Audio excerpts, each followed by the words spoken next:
大家好，我是思文。这期视频我们来聊一个太阳系争议最大的天体——冥王星。它曾经被认为是太阳系的第9大行星，但是在2006年的时候，国际天文学联合会将冥王星移出了行星行列，重新定义为了矮行星。这次决定引起了很多人的反对，很多人从小就知道冥王星是第9大行星，像我上小学的时候，这就是个固定常识。但其实从1930年冥王星首次被发现开始，这将近100年的时间里，有关它的争论就一直没断过。而这次降级是直接将冥王星的争论激化到了极点。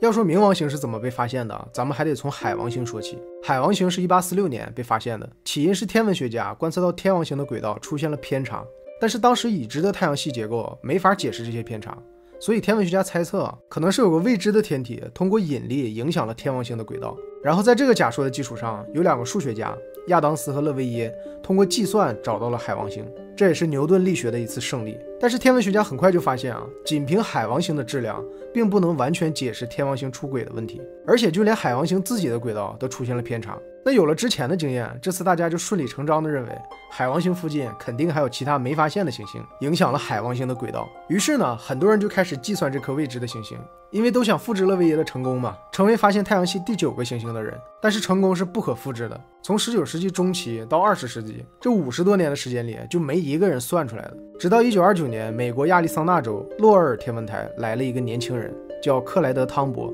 他并不像勒维耶和亚当斯一样是专业的天文学家和数学家，他就是一个业余的天文爱好者，从小家里条件就不好，初中就辍学回家务农去了。但是他对天文特别感兴趣，晚上不干活的时候，他就会仰望星空，去缓解自己一天的疲劳感。他20岁那年拆了自己家的汽车和一些机械农具，用这些零件做了人生第1架望远镜，并且他就用这个简陋的望远镜观测并记录了火星和土星的数据。他把这个观测结果寄给了洛尔天文台，也是因为他这份观测结果绘制的太好了，数据也很精准，完全不像一个业余人士用自制的望远镜观测的，所以洛尔天文台也给了他一个工作的机会。1929年4月6号，汤博正式加入了寻找 X 行星的团队。这个 X 行星就是洛尔当年预言的太阳系第9颗行星，但是直到洛尔去世都没能找到。汤博用巡天观测法找了将近1年。这里我要说一下，什么是巡天观测法呢？就是他需要先对所有能看到的天区进行观测和拍照，然后隔一段时间再拍一次，然后再耐心仔细的前后去对比拍摄的照片，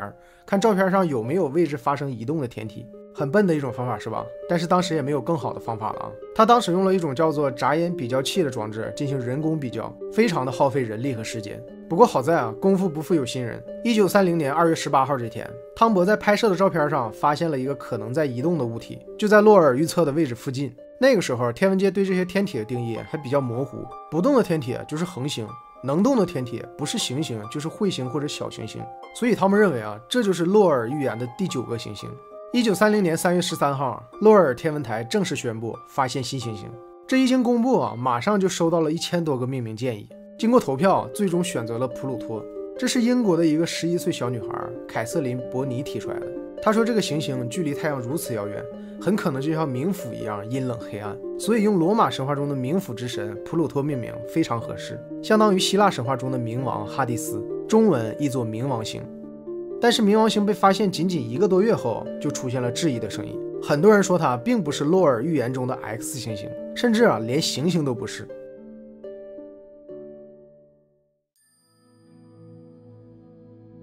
首先被质疑的就是冥王星的轨道。与太阳系现在的8大行星相比，它的轨道跟其他行星都不在一个平面上，跟黄道面的夹角大约是17度，而且是个更远更偏的椭圆形轨道。它的公转周期很长，需要248年才能绕太阳公转一圈，最接近太阳时的距离约为44亿公里，比海王星离太阳都近，而最远时呢又长达74亿公里。这么大的偏心率在8大行星中是不存在的。除了轨道被质疑之外，冥王星的大小也有问题。天文学家在观测冥王星的时候发现它太暗了，一是因为它距离太阳太远，太阳光到它这儿平均都需要5个多小时，所以冥王星表面接收的太阳光远低于地球，即使是最接近太阳的地方，太阳光的亮度也只有地球的1/900。如果我们赶在中午阳光最好的时候站在冥王星上，也就跟地球上落日的时候光线差不多。其次呢，天文学家猜测它可能比预想的要小很多。冥王星所在的区域叫柯伊伯带，这里面有无数个小天体，这些天体统一叫做柯伊伯带天体，而冥王星就是柯伊伯带天体中目前发现的体积最大的一个。不过虽然它在柯伊伯带体积最大，但是它的直径也只有2400公里，都不说跟8大行星比，跟月球比它都要小很多。既然体积小，那它会不会像水星一样密度大、质量大呢？也没有，冥王星的密度只有1.88克每立方厘米，远低于水星和地球。从这点也可以看出，冥王星并不是纯粹的岩石星球，它其实是岩石和冰的混合体，而且冰占了很大一部分。这其实也是太阳系外围天体的一个典型特点。因为太阳系外围的温度极低，所以水、氨、甲烷这些挥发性的物质在冥王星的表面都是以固体冰的形式存在的。而冥王星的质量更是轻的可怜，只有大约地球质量的0.2%。这是什么概念呢？月球的质量是地球质量的1.2%。如果把地球看成是一个西瓜的话，那月球相当于一个鸡蛋，而冥王星差不多只是一粒葡萄。这么巨大的差异，我相信大家多多少少都会有点吃惊。一颗行星的质量都不到月球质量的1/5，这是不是有点说不过去了呢？除了轨道大小和质量，卫星卡戎的发现也对冥王星行星的地位产生了影响。冥王星目前已知的卫星一共有5颗，卡戎是其中最大的一颗，直径是冥王星的一半，约为1200公里，质量是冥王星的1/8。身为一颗卫星，卡戎的体积和质量都太大了，这就导致冥王星跟卡戎之间的运行关系和其他行星完全不同。我们都知道，月球绕着地球转的时候，始终是同一个面朝向地球，也就是所谓的潮汐锁定。但是由于月球的质量和引力都比地球小太多了，所以地球是不会被月球锁定的。还有像天王星、海王星和它们的卫星之间，也都是行星锁定卫星，而冥王星和卡戎却是互相锁定的，也就是说它俩都没见过对方背面长啥样。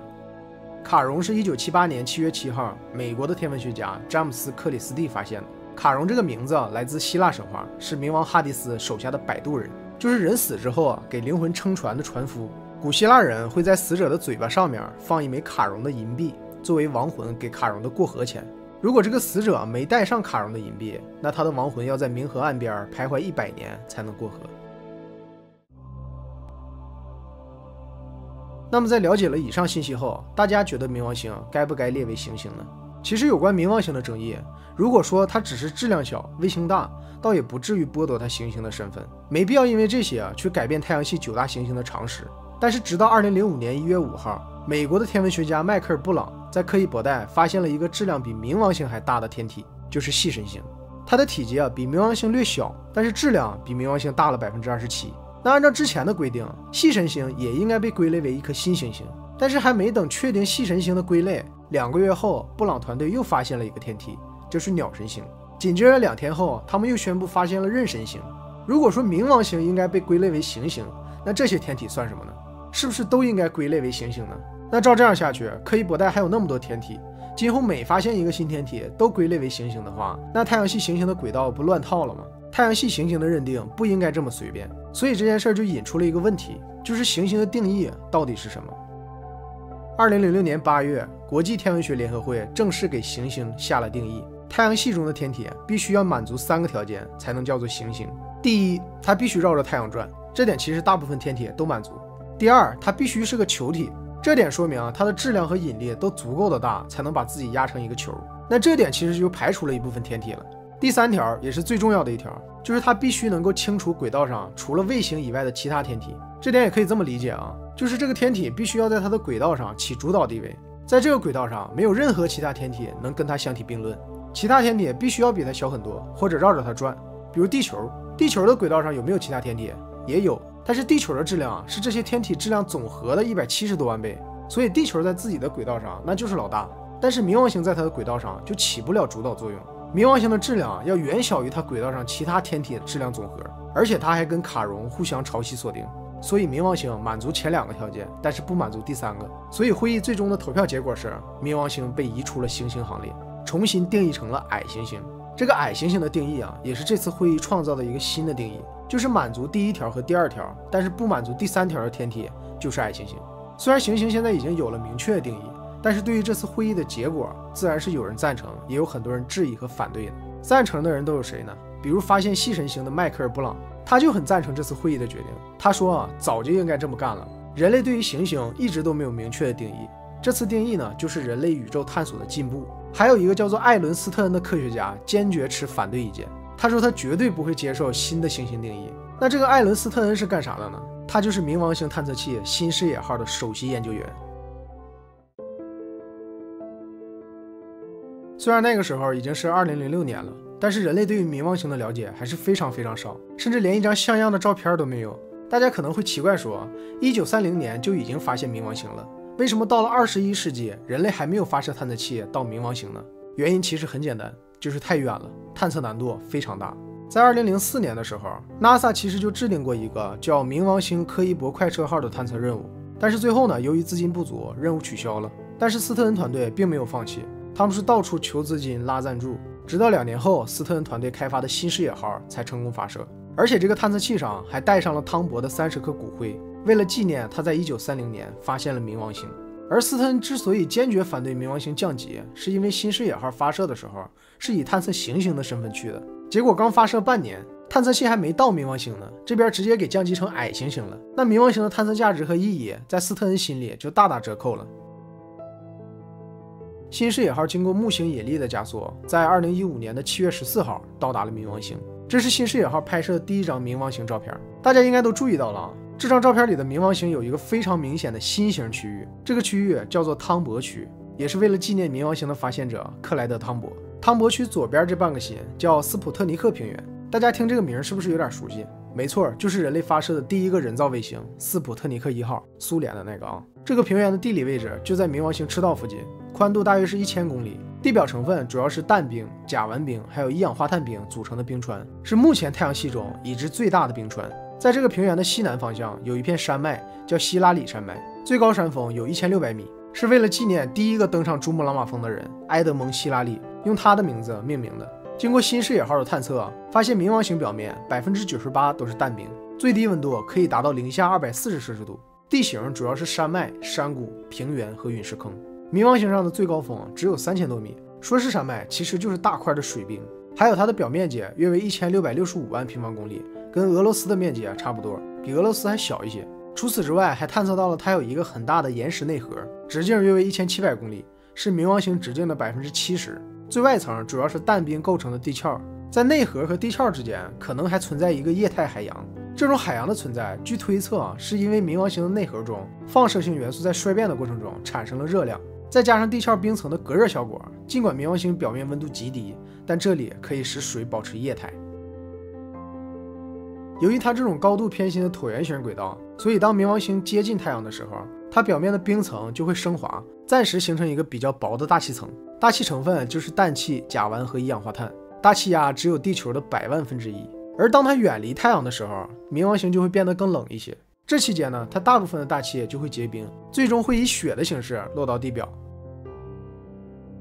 冥王星有没有磁场，目前还不知道，因为新视野号飞越的过程中，并没有收集到它磁场的数据。另外，它的自转速度也比较慢，需要6天半才能自转一圈。在8大行星中，自转慢的像水星、金星这种，磁场都非常的微弱，而且冥王星的体积还要比这2个小很多，所以目前科学家认为，冥王星很可能就没有磁场。